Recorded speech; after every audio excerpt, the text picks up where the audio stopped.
ย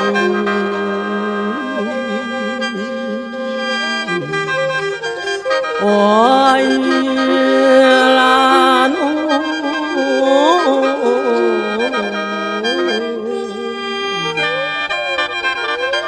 ละฟ้าเอ้ยฟ้าห้องตึงข้ามเขาบึ้งไปเสียงใหม่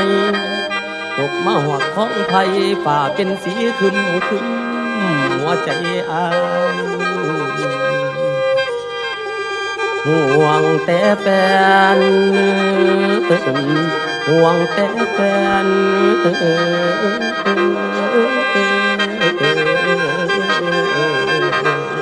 โอ้ยละนา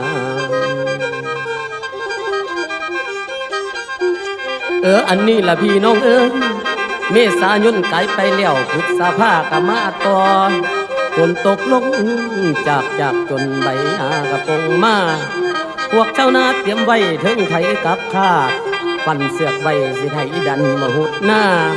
ฟังเสียงจ่าคนเท่าว่าสูหอดมืออื่นพ่อเท่าจำบอกลูกบ้านสิพาเลี้ยงกับปูตาให้สูหาเอาไว้เฮือนละตัวเอาเด้อไก่เบิ่งข้างไก่ขันมันสั้นทีดีปีนี้สิบ่ดีขันปีใดข้างไก่คงเงาคือเกี่ยวพ่อเท่าจำบอกลูกบ้านปีนั้นจังสิดีมาเสียที่แต่ผู้หน้าไก่บ้านผัวเมียเดียวเลี้ยงลูกอ่อนตื่นขึ้นมาผัวไปก้อนไปไถหน้าขาดใบถาพ่อได้เจ้าเคิงงานแม่บักหำอยู่บ้านกับเฝ้าตื่นคือกันเตรียมเอาฟืนมาดังไฟเป่าฟูทั้งฟู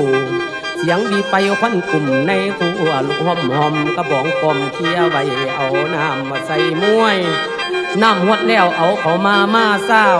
สองมือจับหวดมาสุกหมอเสียงอ้อแอให้ไว้ไกวลูกแม่พ่อลูกหลับแม่กะเฝ้าหาถ้วยคล้องจองตักปลาแดกใส่ถ้วยเกลือตืมเต็มน้ำสิได้ไปหน้าเสียพอบักหำไปแล้วเสียงเฮือนไก่ไว้กะเฝ้าตื่นใส่กันพองเบาถึงเท่าพองอาแอม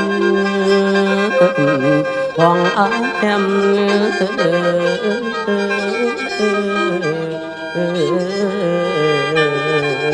โอ้ย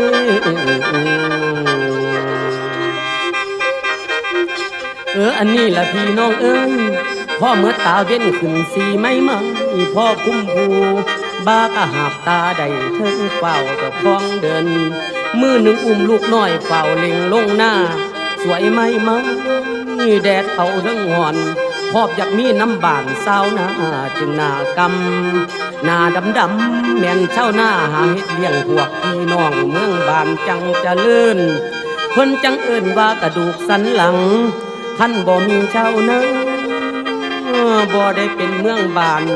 เสร็จดีแล้วตาเว้นก็ปล่อยคำแม่บักหำคือเถิดเจ้าโลกกาแม่นแดดื้อแม่นแดดื้อ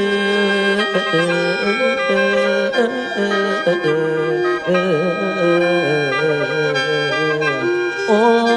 ยละนา